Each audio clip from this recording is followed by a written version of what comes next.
गुरुर्ब्रह्मा गुरुर्विष्णु गुरुर्देवो महेश्वर गुरुर्साक्षात् परम ब्रह्म तस्मै श्री गुरुवे नमः।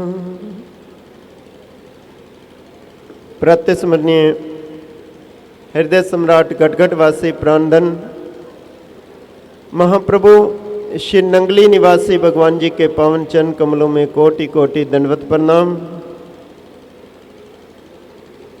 परम श्रद्धेय परम पूज्य अर्चनीय वंदनीय श्री महाराज जी के श्री चरणों में भी कोटि कोटि प्रणाम।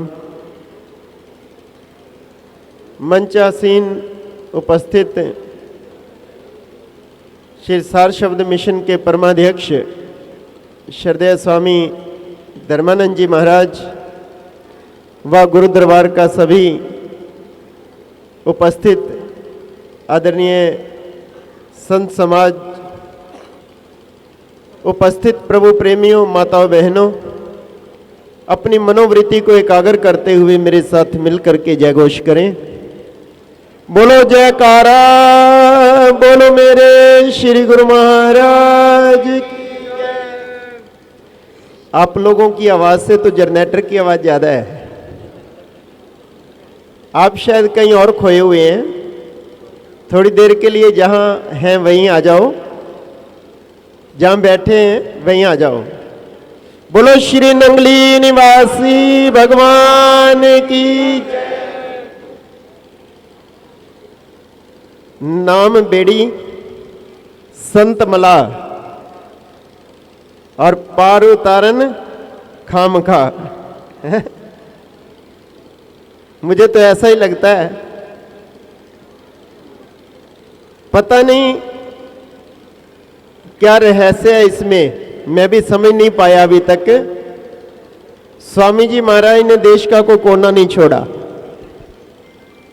कभी कानपुर प्रोग्राम हो रहा है, कभी तिब्बत में हो रहा है, कभी जलंधर में हो रहा है, कभी दिल्ली में हो रहा है, कभी श्री नंगली साहब में हो रहा है। पता नहीं क्यों लगे हुए, दिन रात एक किया हुआ है। शरीर की भी परवाह नहीं है।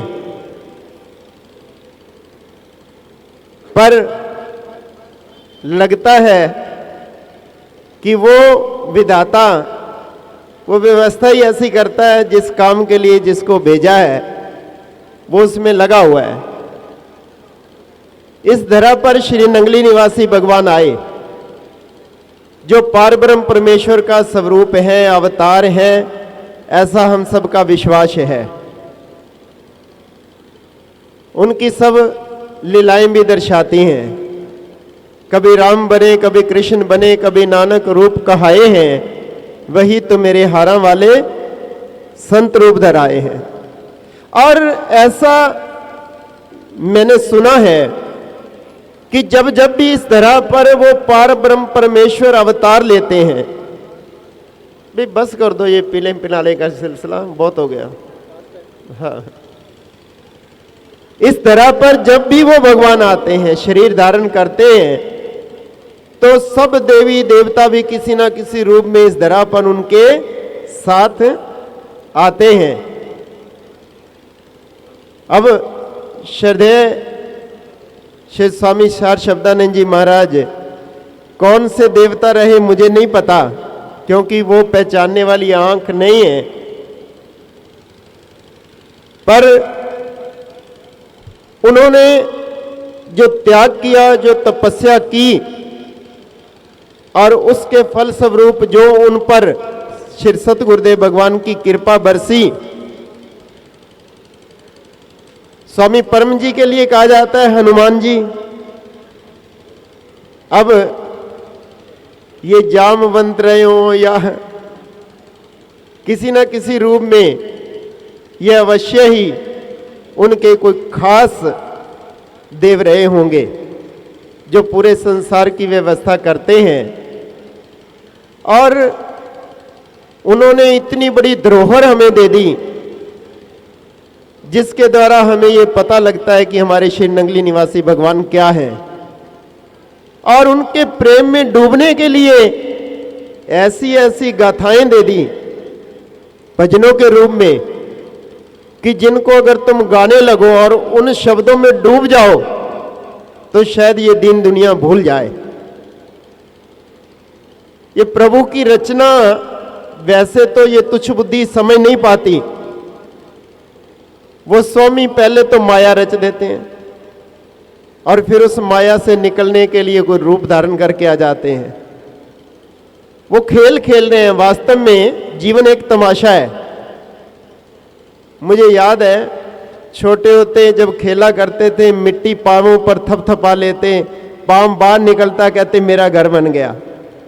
कोई सोफे, कोई कुर्सियां, कोई चारपाई, कोई कुछ बना लेते और फिर आपस में लड़ते, फिर तोड़ देते एक दूसरे के खिलौने। जो कुछ भी बनता, घर भी टूट जाते और जिसका टूट जाता वो रोता। फिर माँ आती, कहती बेटा चुप करो, तानू इस तो वधिया घर बना देंगे। क्योंकि वो माँ जानती है ये घर वास्तव में घर नहीं है, ये तो मिट्टी का घर है। और वो परमात्मा भी ऐसे ही खेल खेल रहा है। ना जाने कितने खिलौने उसने बना दिए और कितने तोड़ दिए। देखते ही देखते ना जाने कितनी हस्तियां इन आंखों से ओझल हो गई जिनसे हमें मार्गदर्शन मिला। और वो परमात्मा वास्तव में तो खेल खेल रहा है। परंतु जहां उन्होंने अपनी माया के द्वारा इस संसार की रचना की, इस संसार से निकलने की राह भी हमारे लिए सुलभ कर दी।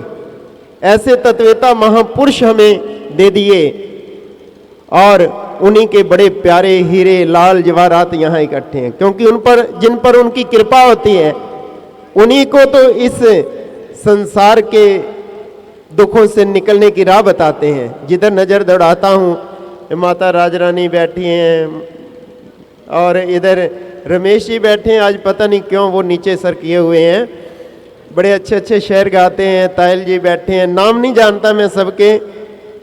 और ये सब दीवाने हैं सतगुरु के। और मैं समझता हूँ जो श्री गुरु महाराज जी कहा करते थे कि मैंने हीरे लाल जवाहरात इकट्ठे करने हैं, मैंने कूड़ा करकट इकट्ठा नहीं करना।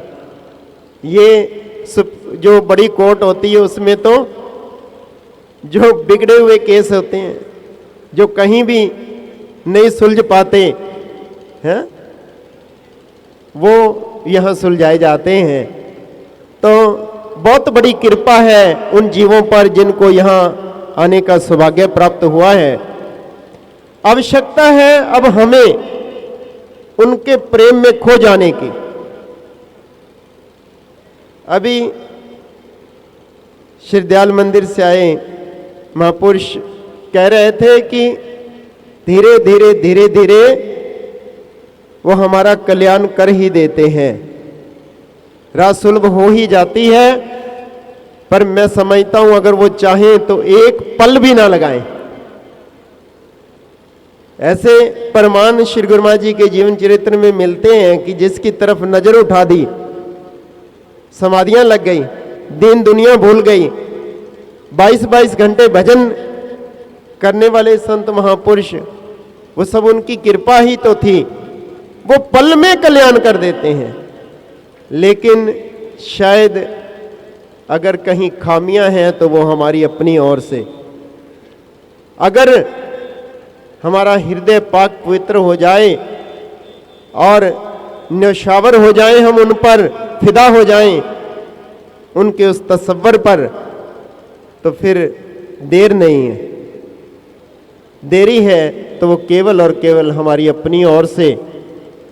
जरूरत है हृदय में इस चीज का ख्याल रखने की कि जो कुछ है नश्वर है। इन आंखों से दिखने वाला प्रत्येक पदार्थ ही नश्वर है। और अगर इनमें हम अपनी रुचि बनाएंगे, इनकी चाहना रखेंगे, इन्हीं की कामना रखेंगे, तो हो सकता है कई जन्म लग जाएं। परंतु इन सब की ओर से ध्यान को हटा करके अपने सतगुरु के ध्यान में जोड़ देंगे अपने चित्त को, तो फिर उधर से देर नहीं है। अगर हमारा वो समर्पण का भाव हो जाता है जो हमारे गुरुजनों का, हमारे महापुरुषों का रहा है, तो फिर उनकी कृपा तो ऐसे बरस रही है जैसे सूर्य का प्रकाश। हैं। गुरु जी की कृपा सब पर भारी, जो समझे वो है अधिकारी, जो ना समझे सो नाकारी। सूर्य का प्रकाश सबके लिए है। कोई खिड़कियां बंद कर ले, पर्दे लगा ले, दरवाजे बंद करके बैठ जाए और कहे कि सूर्य का तो प्रकाश ही नहीं है, हैं? तो उनकी ओर से देर नहीं, जरूरत है अपने समर्पण भाव की, अपने हृदय में सच्चे प्रेम की। समय का शायद अभाव है और ये सदा रहता है, परंतु रवि जी मुझे खुला समय देते हैं। रात को कह रहे थे कि अगर पहले बोलोगे तब